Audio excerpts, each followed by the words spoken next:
Kung mahilig kayo sa French fries, tiyak na mag-enjoy din kayo dito sa ating papaya fries. Subukan niyo ang ganitong luto sa papaya. Masarap ito pang merienda. Mapapakain niyo ng papaya ang inyong mga chikiting nang di nila alam. Masarap ito kainin habang mainit pa. Tara, umpisahan na natin. At dito, maghanda lang ng isang hilaw na papaya.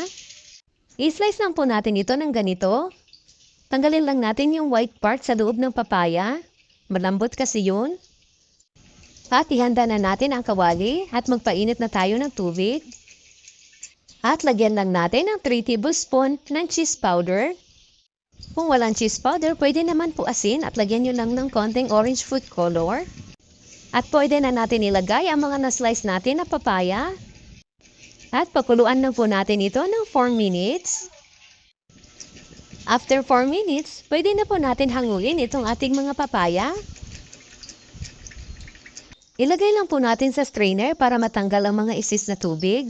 At gagawa muna tayo ng pang-coating dito sa ating papaya fries. Maglagay lang ng 1/4 cup ng all-purpose flour, 1/4 cup ng cornstarch, 1/4 teaspoon ng paminta, at 1/4 teaspoon ng paprika. Naglagay lang ako ng konting chili powder, at half teaspoon ng asin. At i-shake-shake lang natin ito para ma-mix talagang mabuti. Ayan, at pwede na natin ilagay dito yung pinakuluan natin na papaya. Nasubukan nyo na rin bang gawin ito sa papaya? Masarap kasi ito kainin habang mainit pa. Gustong-gusto ito ng mga chikiting. I-ready na natin ang kawali at pwede na natin ito iprito.